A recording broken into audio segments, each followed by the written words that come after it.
in today's session of Divorce Court.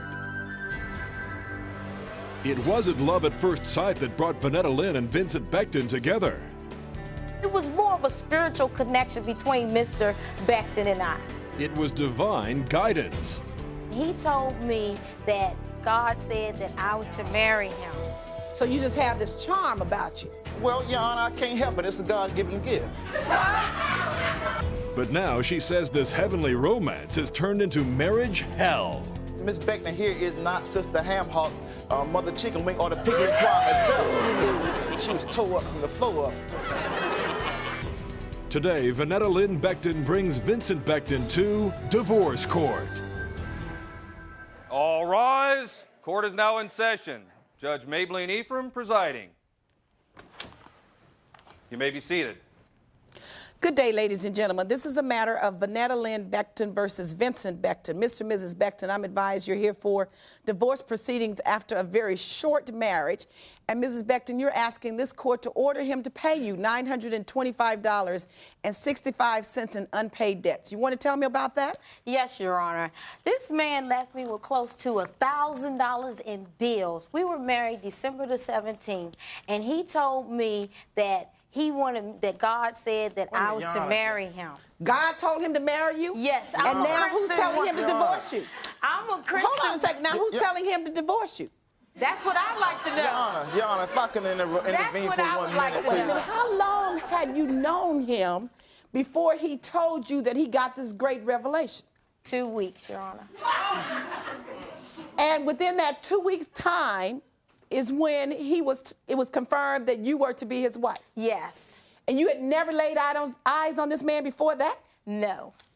I only knew of him through a friend, which was his cousin, who we went to church together and everything. And when I first met Mr. Becton, he sung gospel songs, and he knew pretty much my background and being... So he knew about you being a young lady that was raised in the church and loved the Lord, but you didn't know anything about his background? Did the cousin tell you anything? I knew about his background. What did the cousin tell you about him? Well, she told me that, you know, he had been, having trouble in the past and that... What kind of trouble? Well, that...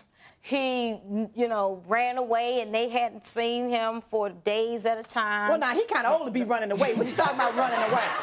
Running away from what? I have no idea, Your Honor. So you knew his cousin? Yes. And she said, I have a cousin I want you to meet. No, it didn't go like that. How'd it go? He seen me and immediately said, once he seen me, which I had just woke up, he seen me. He liked you the way you were? Yes.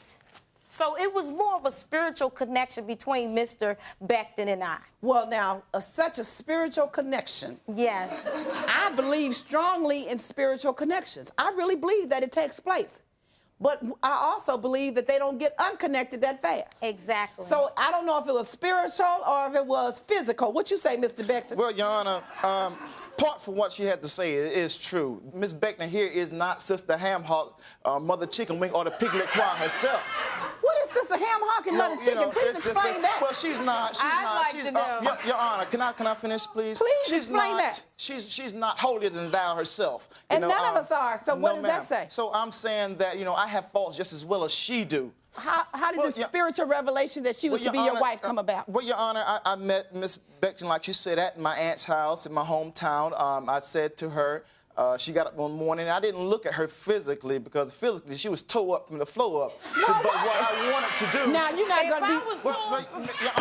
You're not going to be rude like that. I'm not saying that she was tore up from the floor. I'm saying... What does that mean? The way she was dressed. She had her night clothes on, and she just got up. She hadn't even brushed her teeth yet. So she was human. She had just... Pardon me? So she was human. She had just gotten out of bed. Right. That's what I'm saying. I'm not. It looked like we all look when we first wake up. Yeah, that's right. That's what I'm not putting her down. I met her. Also, being around her, she told me we got together that night. She told me about how her ex done her. I was there to listen to her. I wasn't trying to hit on her. When she left to go back home, the day that she left to go back home, she had my friend and myself. We were in the car, and she says that God wants you to leave this town because you've been in trouble before, and the only way you're going to prosper is to leave. So, you know, I mean, she planted the thought in my head first of all. Well, she said God told you to leave the town. Yes, She didn't say marry her. She also, well, no, he didn't. She didn't. But she also said, she wrote me a love letter after that. I had no contact with her. Within a week, she wrote you a love letter? Yes, ma'am, she sure did. And what did it say? How I treated her boys, you know, never been treated that way before. You know, it wasn't per se a love letter, but it was I knew what it was. It was a thank you letter? No, it wasn't a thank you letter. She wanted to get together. Oh, you knew That's that. right. You read between the lines. I read between the lines. That's How right. many boys do you have? Your Honor, obviously. You have some sons? I have 4 boys. Obviously, he sons? cannot read. Well, yes. Your Honor, when I And first within a met week's her, time, you treated them well? I treat everybody well. Take them to Your Honor. Disneyland? What? Oh, well, I love the children. And the boys fell in love with you as well? Well, she said they did. So you just have this charm about you. Well, Your Honor, I can't help it. It's a God-given gift. And some of us just have that. And you're quite right. But you charmed her in 2 weeks. No, ma'am, I couldn't charm her. You know, she's a grown woman. I can't. The thing about life is having the power of choice. So if she was tore up from the floor up when you saw her, Well, that was what in the made morning. you interested in her? Well, I wasn't looking at her physically. You All right, know? you told me that. So what were you looking at? When I was looking at her spiritually, I was just looking at her, and she was a nice person. When she got dressed, she do look very nice when she dressed. I must give it to her. But what She's did you see about her spirit that drew you to her? Well, you know, I mean, spirit agrees with spirit. You know, You're not telling me anything. Tell me something. Just her touch. Oh, she just touched she you in the touched right me. way. I have that touch, I guess, Your Honor. So you guess have a you do. spiritual gift of charming folks, and you have a gift of touch. But now there are obviously problems in this marriage that is ending after 3 months. Tell me what happened. Your Honor, several times he disappeared. One time he disappeared, said he was going to get a carton of cigarettes, and came back 3 hours later with some excuse about how his keys got locked in the car, which is my car. Without the cigarettes, I take it. Without the carton of cigarettes and change. So what did you think? I thought he was out, you know, messing around or whatever a man does that's supposed to be getting some cigarettes and it takes him 5 minutes to get to the store and 5 minutes to get back. But not it 3 stretched hours. to 3 hours. Yes. So, Your Honor, then we had a big argument, and he said, well, why don't we go for counseling? If we don't go for counseling, this thing is never going to work. Well, first of all, I don't consider it as a thing. We made a promise to God first and then to each other. Did you go to counseling before you married? We never made it to counseling because Mr. too hot Becton and heavy. then went to the store. After that, he went to the store several weeks prior to going to the store again to get a carton of cigarettes. He left again, said he was going to a music store, and never came back. That was when you were supposed to go to counseling? Yes. Your Honor, half a truth is a whole Wait a minute lie. now. He's left home. been wanting to go. He admitted to wanting to go to the counseling when he left the first time to get a carton of cigarettes and came back with no change nor cigarettes. And then he asked you about counseling again. Yes. No. And this time he left going to the music store. Yes. And did another disappearing act. That's when I didn't see him until today. So you haven't seen him since he went to the music store? Yes. Well, this is not the music store. When divorce court continues, Judge Mablean grills Vincent on his so-called divine revelation. The same God that told you to marry her, he didn't reveal to you that she didn't cook? If you would like to have the judge hear your case in divorce court, call us toll-free at 1-877-311-2222 or email us at www.divorcecourt.com. Divorce court continues in the case of Venetta Lynne Becton versus Vincent Becton as the judge asks Vincent why he left the marriage.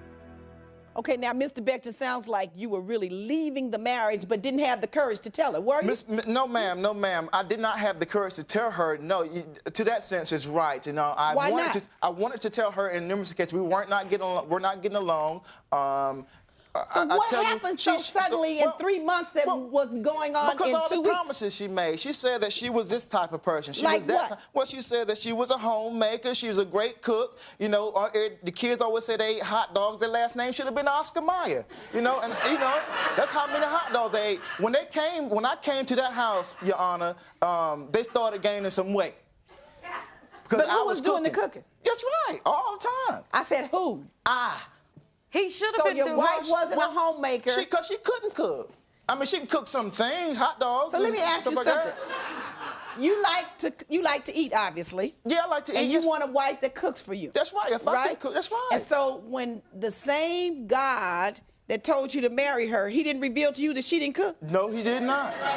She said that she could Now, cook. you see what I mean by that? Well, I understand what you're saying. Wait, why couldn't you tell her we're having problems? Well, we need to go to counseling. Can't we try to work this out? Why couldn't you remain in that spiritual zone and try to work it out? Well, you know, at times she's a drama queen, you know. She portrays to be one thing. She goes, you know, she goes off the deep end about everything. If Like what? Be honest, one time we went to the store to get her son some sneakers, looking for sneakers. Now, the girl in the sneaker store was looking at me. She got mad at me because the girl was looking at me. Another time we was walking down and all 4 of the kids was walking behind us. I had her to walk in front, me to walk in the back, and the kids to walk in the middle because there's so many people so that we can keep up with them. You know, she got mad at me because asked me, why come you ain't walking with me? What I'm trying to watch as a kid, make sure they don't get lost. So what I'm hearing is there was a little jealousy going on. There's a whole lot of jealousy and a lot of insecurity on her part. She got mad at me because somebody was looking at me beside me driving. I just looked over to see where the car was when I was driving. She got mad at me. Now, I have nothing to do with how she was scarring in the past. And you couldn't help because you were charmer. I can't help that. Is this your first marriage? No. Second, third, fourth? Second. Now, you didn't think any more about your children and what effect this would have on them to enter into a relationship with somebody that you've only known for 2 weeks?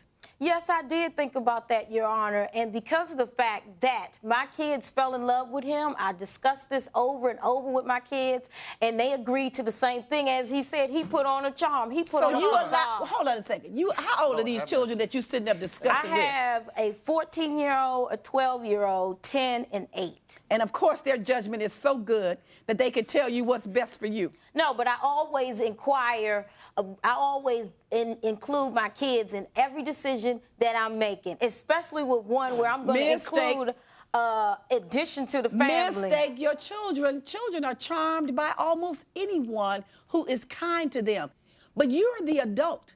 You have the responsibility for making intelligent, informed decisions. They don't even have enough information. They haven't lived long enough. Be quiet. Don't you dare open your mouth when I'm talking. They haven't lived long enough to even think about making a decision concerning marriage and relationships and what's good for you and who's a better man for you. You don't need to discuss that with them at all because that's your responsibility. They don't know. They're going to look at who do I have the most fun with. That's all children care about. But my point is, don't you sit here and try to make me convinced that you strongly believed that this man was going to do anything for you when you'd only known him 2 weeks. At that point, you could care less.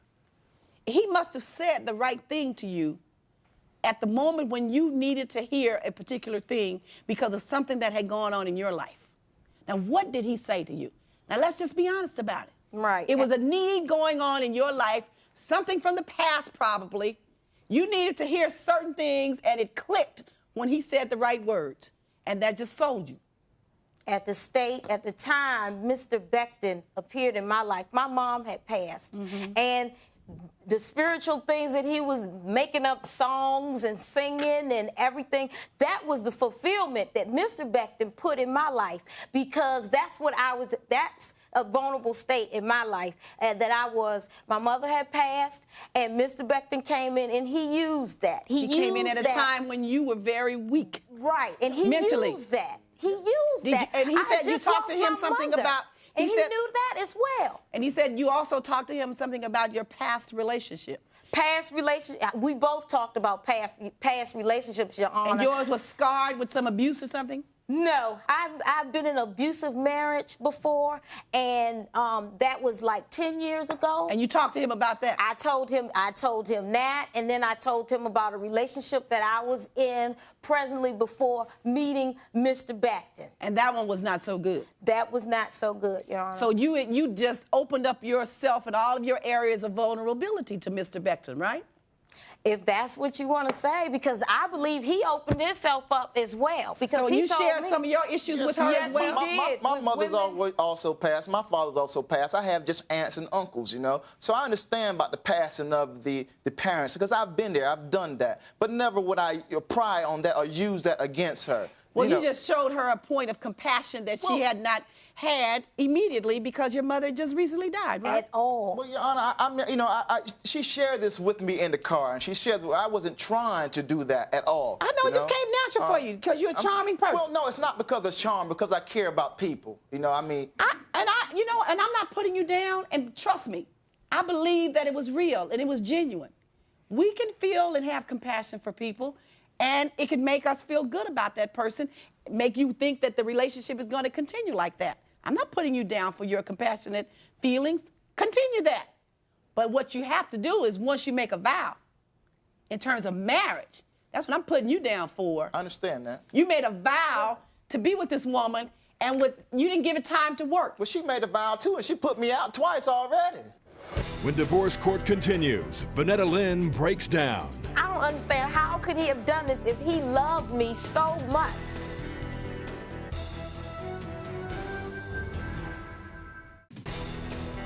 Closed captioning for divorce court provided by... If you would like to have the judge hear your case in divorce court, call us toll-free at 1-877-311-2222 or email us at www.divorcecourt.com. Divorce court continues in the case of Venetta Lynne versus Vincent Becton as Venetta Lynne pleads her case.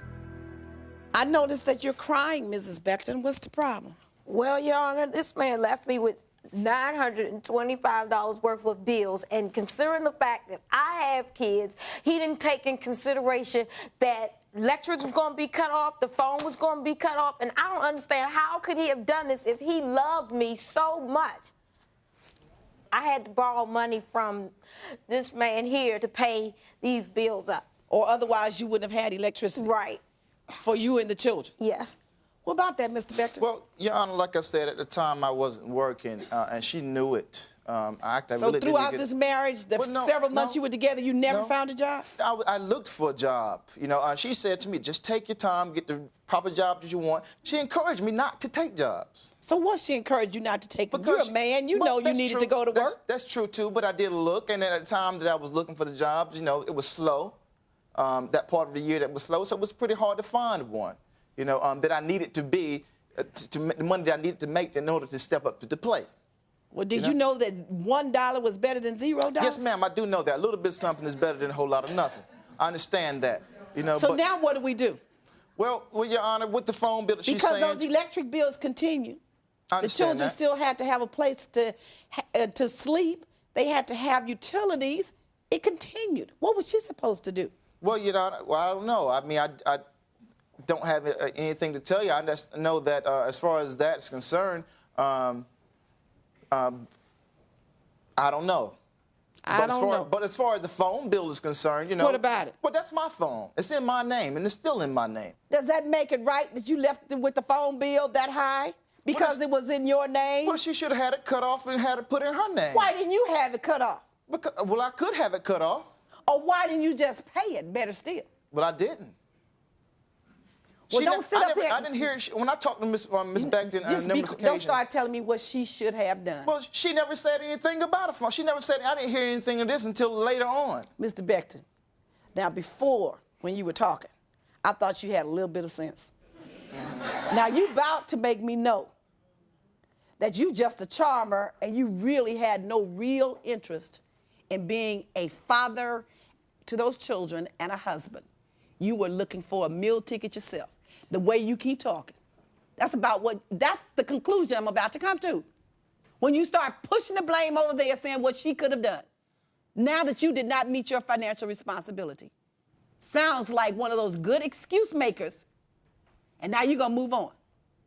No, I'm not making So just close your mouth. So I won't think that. All right? Now, the fact that the phone is in his name, yes, it goes on your credit, but she's already paid the bill. Now, here's the court's ruling.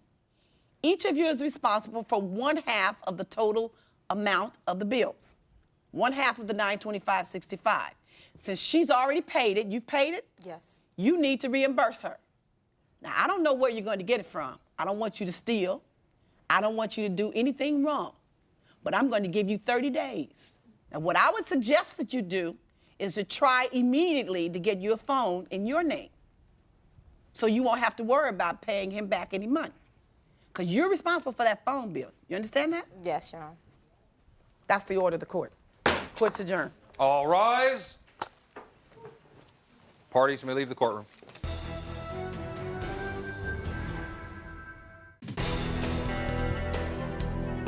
She kind of stretched the truth a little bit. He played on my intelligence out there in front of the judge. I think she's a good person for the right person. I don't think the right person is me, though. I wish him that he would just go and continue seeking help in God, because that's exactly what he needs. If this case is about the big God and the little God, you know, I'm guilty a whole lot.